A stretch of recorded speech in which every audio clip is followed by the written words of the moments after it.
Monseigneur Goulan-Sécholé, bonjour. Bonjour. Vous continuez votre tournée, vous consultez les acteurs majeurs après le président de la République. On vous a vu chez Martin Fayulu, aujourd'hui chez Sursaut National. C'est quoi l'essence de ces déplacements que vous poursuivez?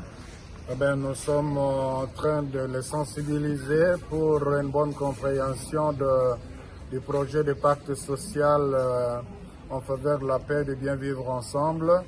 Nous sommes venus leur expliquer la méthodologie et aussi recevoir leurs avis sur par rapport à ce qui est prévu pour faire mieux. Et là, nous avons été édifiés par le Sursaut National qui a fait les amendements assez intéressants par rapport à la projection que nous avons présentée. Et je crois qu'avec tous les avis que nous sommes en train de recueillir, il y a lieu d'espérer à quelque chose de bon. Nous prions pour que le temps qui n'est pas avec nous puisse être bien exploité et qu'on ne rate pas l'objectif. C'est votre prise de position, la dernière, qui fait aussi polémique. Vous avez dit que vous irez à la rencontre de ceux-là qui ont aussi touché les armes. Est-ce que vous allez vous limiter à eux alors qu'on dit qu'ils sont soutenus par des pays voisins? Comment vous allez procéder? L'approche est d'abord nationale et puis on ne peut pas imaginer résoudre la problématique de l'insécurité dans notre pays sans aller au niveau de la sous-région des Grands Lacs. Mais pour y aller, nous devons d'abord avoir un consensus national. Nous devons être capables d'avoir la vision commune, la compréhension commune de la crise et nous mettre d'accord sur les voies et moyens pour mettre fin à cette crise. C'est alors que nous pourrons aller auprès de nos partenaires, les pays voisins. Et donc c'est prévu, c'est pas qu'on va les mettre de côté. Un dialogue qui va aboutir à quoi? À la paix comme vous souhaitez ou à des postes de responsabilité qu'il faudra partager plus tard?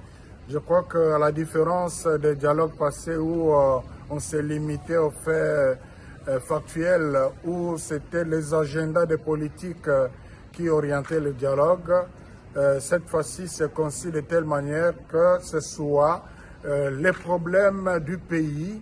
On est en train en fait d'imaginer, d'espérer avoir un consensus national sur la gouvernance du pays dans ses différents aspects, de telle manière que quel que soit celui qui prendra le pouvoir, qu'il puisse tenir compte de ce que les Congolais dans son ensemble auront produit comme réflexion afin d'amener, de diriger, de gouverner le pays pour l'intérêt supérieur du peuple congolais.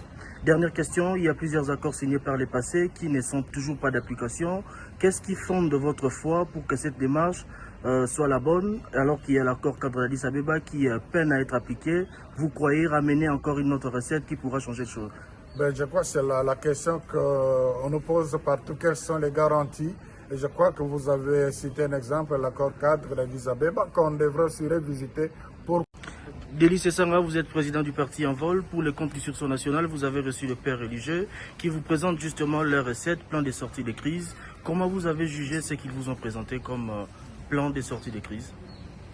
D'abord, il faut dire qu'aujourd'hui, la logique exclusivement militaire du tout militaire a montré ses limites et qu'aujourd'hui, la solution est essentiellement politique et diplomatique.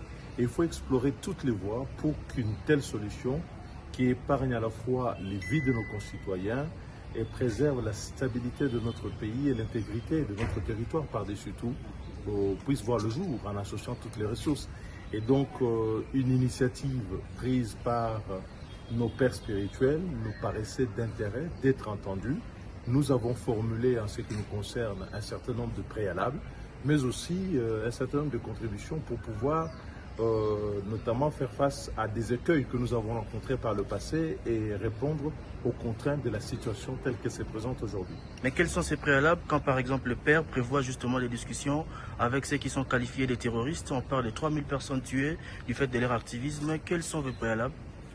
Elles sont là, c'est un processus qui vient de démarrer et nous pensons qu'on en fera bon usage en les communiquant à qui de droit.